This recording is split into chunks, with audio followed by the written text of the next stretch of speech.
ನಮಸ್ಕಾರ ವೀಕ್ಷಕರೇ, ನನ್ನ ಚಾನಲ್ಗೆ ಸ್ವಾಗತ. ನಾನಿವತ್ತು ನಿಮಗೆ ಒಂದು ಒಳ್ಳೆ ಚಿಕನ್ನಿಂದ ರೋಸ್ಟ್ ಹೇಳ್ಕೊಡ್ತಾ ಇದ್ದೀನಿ. ಇದು ರೋಸ್ಟ್ ಅನ್ನೋದಕ್ಕಿಂತ ಚಿಕನ್ ಪಾರ್ಟಿ ಮಾಡೋರು ಯಾರು ಇರ್ತಿರಲ್ವಾ, ಸೊ ಅವ್ರಿಗಂತೂ ಇದೊಂದು ಒಳ್ಳೆ ನೆಂಚಿಗೆ ಅಂತಲೇ ಹೇಳ್ಬೋದು. ಸೊ ಸೈಡ್ಸ್ ಆಗಿ ಇದನ್ನು ನೀವು ಪಾರ್ಟಿ ಮಾಡೋರು ಕೂಡ ಇದನ್ನು ತಿನ್ಬೋದು, ಅಷ್ಟು ರುಚಿಯಾಗಿರುತ್ತೆ. ಮತ್ತು ಏನಾರು ಕೋಳಿ ಸಾರು ಆ ರೀತಿಯಾಗಿ ಏನಾರು ಮಾಡ್ಕೊಂಡಿರ್ತಿರಲ್ವ, ಅದಕ್ಕೆ ಈ ರೀತಿಯಾಗಿ ಒಂದು ಫ್ರೈ ಕೂಡ ಮಾಡ್ಕೊಳ್ಳಿ, ತುಂಬ ರುಚಿಯಾಗಿರುತ್ತೆ. ಸೊ ಅದು ತುಂಬ ಸಿಂಪಲ್ಲು ಕೂಡ, ಮಾಡೋದಕ್ಕೆ ಕೂಡ ಹೇಳ್ಕೊಡ್ತಾ ಇದ್ದೀನಿ, ನೋಡ್ಕೊಳ್ಳಿ. ಈಗ ಮಾಡೋದಕ್ಕೆ ನಾನು ಅರ್ಧ kg ಚಿಕನ್ ತಗೊಂಡಿದ್ದೀನಿ, ಬೋನು ಮತ್ತು ಬೋನ್ಲೆಸ್ ಎರಡು ಕೂಡ ಮಿಕ್ಸ್ ಇರೋ ಅಂಥದ್ದೇ. ಈಗ ಮಾಡೋದಕ್ಕೆ ಒಂದು ಸ್ವಲ್ಪ ಮಸಾಲೆನ ನಾವು ರುಬ್ಕೋಬೇಕಾಗುತ್ತೆ. ಅದಕ್ಕೆ ನಾನು ಒಂದು 2 ಇಂಚು ಚಕ್ಕೆ, ಒಂದೇ ಒಂದು ಏಲಕ್ಕಿ, ಒಂದು 4 ಲವಂಗನ ಹಾಕೊಂಡಿದ್ದೀನಿ. ಹಾಗೆ ಒಂದೇ ಒಂದು ಈರುಳ್ಳಿನ ಪೀಸ್ ಮಾಡಿ ಹಾಕೋತಾ ಇದ್ದೀನಿ. ಹಾಗೆ ಒಂದು 2 ಇಂಚಷ್ಟು ಶುಂಠಿ ಮತ್ತು ಒಂದು 10 ರಿಂದ 12 ಬೆಳ್ಳುಳ್ಳಿ ಪೀಸ್ಗಳು, ಅವನ್ನೆಲ್ಲ ಸಿಪ್ಪೆ ಸುಲಿದು ಚೆನ್ನಾಗಿ ಹೆಚ್ಚಿ ಹಾಕೋತಾ ಇದ್ದೀನಿ, ಯಾಕಂದರೆ ರುಬ್ಬೋದಕ್ಕೆ ಈಸಿ ಆಗಲಿ ಅಂತ. ಈಗ ಒಂದೇ ಒಂದು ಚಿಟಿಕೆಯಷ್ಟು ಅರಿಶಿನ ಪುಡಿ ಹಾಕೊಂಡಿದ್ದೀನಿ. ಹಾಗೆ ಒಂದು ಅರ್ಧ ಚಮಚ ಉಪ್ಪು, ಹಾಗೆ 1 ಚಮಚ ಪೂರ್ತಿ ನಾನು ಖಾರ ಪುಡಿನ ಹಾಕೊಂಡಿದ್ದೀನಿ. ಈಗ ನೀವು ನೀಟಾಗಿ ರುಬ್ಕೋಬೇಕಾಗುತ್ತೆ ಇದನ್ನ, ಫುಲ್ ಸಣ್ಣದಾಗಿ. ನೀರು ಕೂಡ ಹಾಕೋಂಗಿಲ್ಲ, ಹಂಗೆ ಫುಲ್ ಗಟ್ಟಿಗೆ ರುಬ್ಕೋಬೇಕು. ಯಾಕಂತಂದ್ರೆ ಸಾಂಬಾರ್ ತರ ಆಗೋಗ್ಬಿಡ್ತೈತಿ, ಇಲ್ಲ ಅಂತಂದ್ರೆ ಅದು ಫ್ರೈ ತರ ಆಗೋಗ್ಬಿಡ್ತೈತಿ. ಫುಲ್ ಇದು ಡ್ರೈ ಆಗಿ ಮಾಡ್ತಾ ಇರೋದು ನಾವು, ಅದಕ್ಕೋಸ್ಕರ ಇದನ್ನ ನೀರು ಹಾಕ್ತೇನೆ, ಹಾಗೆ ರುಬ್ಕೊಂಡಿದ್ದೀನಿ.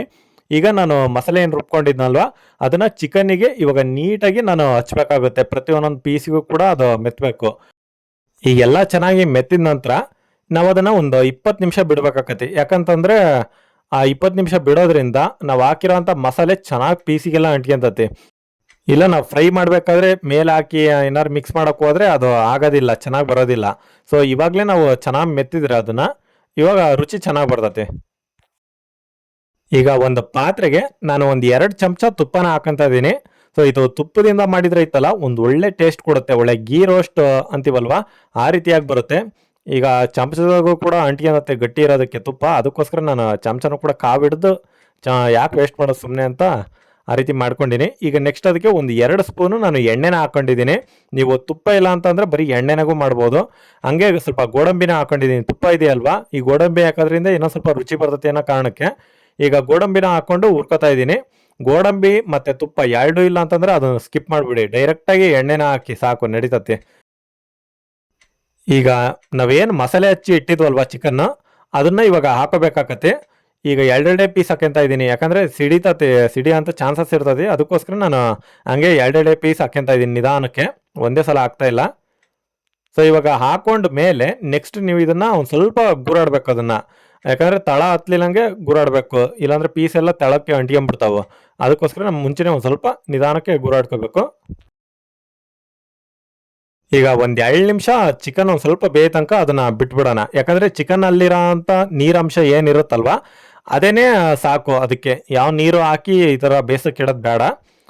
ಚಿಕನಲ್ಲೇ ನೀರು ಬಿಟ್ಕೊಳ್ಳುತ್ತೆ, ನೀವೇ ನೋಡ್ತಾ ಇರ್ಬೋದು. ಆ ಎಣ್ಣೆ ಹಾಕಿರ್ತೀವಿ ನಾವು, ಚಿಕನಲ್ಲೂ ಕೂಡ ನೀರಿನ ಅಂಶ ಇರ್ತದೆ, ಮಸಾಲೆಗೂ ಕೂಡ ಒಂದು ಸ್ವಲ್ಪ ಮಟ್ಟಿಗಾರ ನಾವು ರುಬ್ಬೇಕಾದ್ರೆ ನೀರು ಹಾಕಿರ್ತೀವಿ. ಸೊ ಅದಷ್ಟು ಸಾಕು. ಅದನ್ನೇ ಹಾಕೊಂಡು ಒಂದು ಸ್ವಲ್ಪ ಸ್ಟೀಮ್ ಬಾಯ್ಲ್ ಆಗೋ ಥರ ಇದನ್ನು ಚಿಕನ್ ಬಿಟ್ಟರೆ ಸಾಕು. ಈಗ ನೆಕ್ಸ್ಟು 2 ಮೆಣಸಿಕಾಯಿನ ಹಾಕೊಂಡಿದ್ದೀನಿ ಉದ್ದವಾಗಿ ಹೆಚ್ಚಿ, ಯಾಕಂದರೆ ನಾವು ಖಾರ ಪುಡಿ ಮಸಾಲೆಗೆ ಹಾಕಿರ್ತೀವಲ್ವ 1 ಸ್ಪೂನು, ಅದೇ ಖಾರ ಸಾಕು. ಅದಕ್ಕೆ ಇವಾಗ ಮತ್ತೆ ಒಂದು 2 ಕಡ್ಡಿಯಷ್ಟು ನಾನು ಕರಿಬೇವು ಎಲೆ ಹಾಕ್ಕೊಂಡಿದ್ದೀನಿ. ಸೊ ಇವಾಗ ಹಾಕ್ಕೊಂಡು ಒಂದು ಸ್ವಲ್ಪ ಮಿಕ್ಸ್ ಮಾಡ್ಕೊತಾ ಇದ್ದೀನಿ. ಈಗ ಖಾರ ಪುಡಿ ನಾನು ಏನಕ್ಕೆ ಜಾಸ್ತಿ ಹಾಕಿದೆ ಅಂತಂದರೆ ಮತ್ತೆ ನಾವು ಖಾರ ಪುಡಿ ಬಳಸೋ ಅವಶ್ಯಕತೆ ಇರೋದಿಲ್ಲ. ಸೊ ಅದಕ್ಕೋಸ್ಕರ ನಾನು ಮುಂಚೆನೇ ಜಾಸ್ತಿನೇ ಹಾಕ್ಕೊಂಡಿದ್ದೀನಿ ಮಸಾಲೆ ರುಬ್ಬೇಕಾದ್ರೆ. ಈಗ ಇದನ್ನು ಏನಾರು ನೀರು ಒಂದು ಸ್ವಲ್ಪ ಸೇರಿಸ್ಬೇಕಪ್ಪ ಇನ್ನೊಂದು ಸ್ವಲ್ಪ ಬೇಯಿಸೋಕ್ಕೆ ಅಂತಿದ್ರೆ, ನಾವೇನು ರುಬ್ಕೊಂಡಿರ್ತೀವಲ್ವ ಅದರಲ್ಲೇ ಮಸಾಲೆ ಇರುತ್ತಲ್ವ ಒಂದು ಸ್ವಲ್ಪ ಆ ಜಾರಲ್ಲೇ, ಅದಕ್ಕೆ ಒಂಚೂರು ನೀರು ಹಾಕ್ಯಂಡು ಅದನ್ನು ಹಾಕೊಂಡಿದ್ದೀನಿ. ಈಗ ಹಾಕೊಂಡ್ಬಿಟ್ಟು ಇವಾಗ ನೀವು ಎಲ್ಲಿವರೆಗೂ ಫ್ರೈ ಮಾಡಬೇಕು ಅಂತಂದರೆ ಆ ನೀರಿನ ಅಂಶ ಎಲ್ಲ ಹೋಗಿ ಫುಲ್ಲು ರೋಸ್ಟ್ ಆಗಬೇಕದು, ಅಲ್ಲಿವರೆಗೂ ನೀವು ಒಂದು ಸ್ವಲ್ಪ ಇದನ್ನ ಫ್ರೈ ಮಾಡ್ಕೊತಾನೆ ಇರಬೇಕು.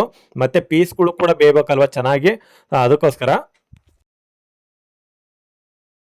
ಹಂಗೆ ಬೇಯಿಸ್ಕೊಂತಾನೆ ನಾನು ಒಂದು 2 ಸ್ಪೂನು ಚಿಕನ್ ಮಸಾಲ ಪೌಡ್ರನ್ನ ಹಾಕ್ತಾ ಇದ್ದೀನಿ. ಇದನ್ನ ಹಾಕೋದ್ರಿಂದ ಒಂದು ಒಳ್ಳೆ ಟೇಸ್ಟ್ ಬರ್ತೈತೆ. ಒಂದು MTR ಅಥವಾ ಮನೆಗಿರೋ ಅಂಥ ಮಸಾಲ ಪೌಡ್ರು ಏನಾರ ಹಾಕ್ರಿ ನೀವು. ಸೊ ಅದನ್ನ ಹಾಕ್ಬಿಟ್ಟು ಇವಾಗ ಒಂದು ಸ್ವಲ್ಪ ಮಿಕ್ಸ್ ಮಾಡಬೇಕು ನಾವು, ಅದಕ್ಕೆ ಚಿಕನಿಗೆಲ್ಲ ಒಳ್ಳೆ ಟೇಸ್ಟ್ ಬರ್ತೈತಿ ಇದನ್ನು ಹಾಕೋದ್ರಿಂದ. ಈಗ ಒಂದು 5 ನಿಮಿಷ ಬಿಟ್ಟಿದ್ದೀನಿ ನಾನು, ಎಲ್ಲ ಚೆನ್ನಾಗಿ ಗೂರಾಡಿ ಎಲ್ಲ ಮಿಕ್ಸ್ ಮಾಡಿ, ಮಸಾಲೆ ಹಾಕಿರ್ತೀವಿ, ಚಿಕನ್ ಮಸಾಲೆ ಹಾಕಿರ್ತೀವಿ, ಎಲ್ಲನೂ ಹಾಕಿ ನೀರು ಕೂಡ ಒಂದು ಸ್ವಲ್ಪ ಸೇರಿಸಿರ್ತೀವಿ.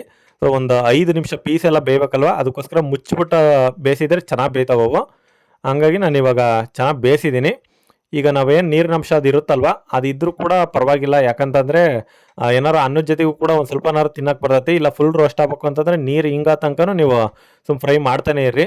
ಹಂಗೆ ಪೀಸು ಅದೆಲ್ಲ ಬೆಂದಿದಾವೆ ಇಲ್ಲ ರುಚಿ ಎಲ್ಲ ನೋಡ್ಕೊಳ್ರಿ ಒಂದ್ಸಲ.